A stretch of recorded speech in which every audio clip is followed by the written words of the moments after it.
আজি আমাৰ সদৌ অসম সংখ্যালঘু ছাত্ৰ ইউনিয়নৰ ফালৰ পৰা কেন্দ্ৰীয় সমিতিৰ নেতৃত্বত কেন্দ্ৰীয় সমিতিৰ নিৰ্দেশনা অনুযায়ী প্ৰত্যেকখন জিলা মহকুমা জেগাবিলাকত আমাৰ আজি মাননীয় মুখ্যমন্ত্ৰী হিমন্ত বিশ্ব শৰ্মা ডাঙৰীয়াৰ প্ৰতিমূৰ্তি দাহ কৰাৰ যি আজি কাৰ্যসূচী আছিলে তো এই কাৰ্যসূচী ইতিমধ্যে অসমৰ বিভিন্ন অঞ্চলত হৈ গৈছে ৰূপায়িত হৈছে।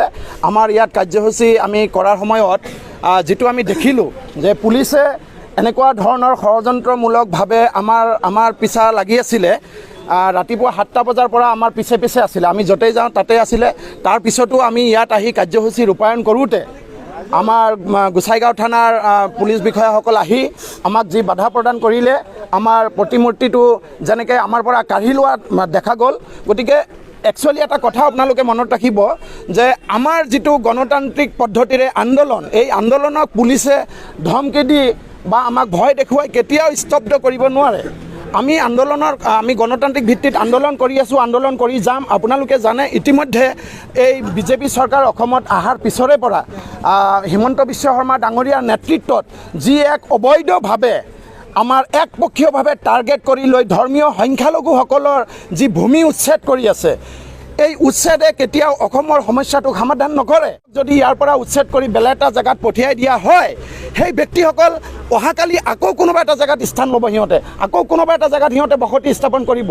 তো এনেকৈ আচলতে ষড়যন্ত্ৰমূলকভাৱে এই জাতিটোক, এই ধৰ্মটোক আচলতে নিক্ষেপ কৰাৰ যি এটা কমিউনিয়েল ষড়যন্ত্ৰ, এই ষড়যন্ত্ৰ কৰিছে বুলি ইতিমধ্যে অসমৰ সৰ্বসাধাৰণ ৰাইজে গম পাইছে।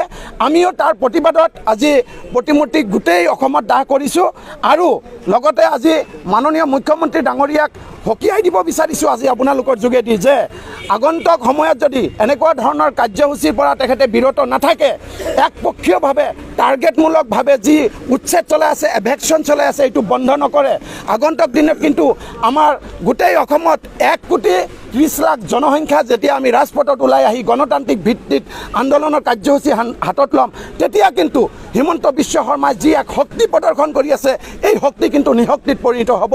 আৰু আজি আমি আপোনালোকৰ যোগেদি অহা আমাৰ এই চিঠিলাক 7 তাৰিখত এটা আমি বিশাল সজাগতামূলক সভাৰ অনুষ্ঠিত কৰিছোঁ। সেই সভাখনত যাতে আমাৰ এই অঞ্চলৰ অত্ৰ অঞ্চলৰ হাজাৰ হাজাৰ ৰাইজ একত্ৰিত হৈ আমি হিমন্ত বিশ্ব শৰ্মা ডাঙৰীয়াক দেখাই দিব বিচাৰিছোঁ যে আমি একত্ৰিত হৈছোঁ আৰু আগন্তুক সময়ত হিমন্ত বিশ্ব শৰ্মাৰ যি এক হিটলাৰী শাসন, এই হিটলাৰী শাসনৰ বিৰুদ্ধে কিন্তু আমি মাৰ বান্ধি থিয় হ'ম। হিটলাৰী শাসন কিন্তু আমি অসমৰ বুকুত চলাব নিদিম। এয়াই আমাৰ সিদ্ধান্ত।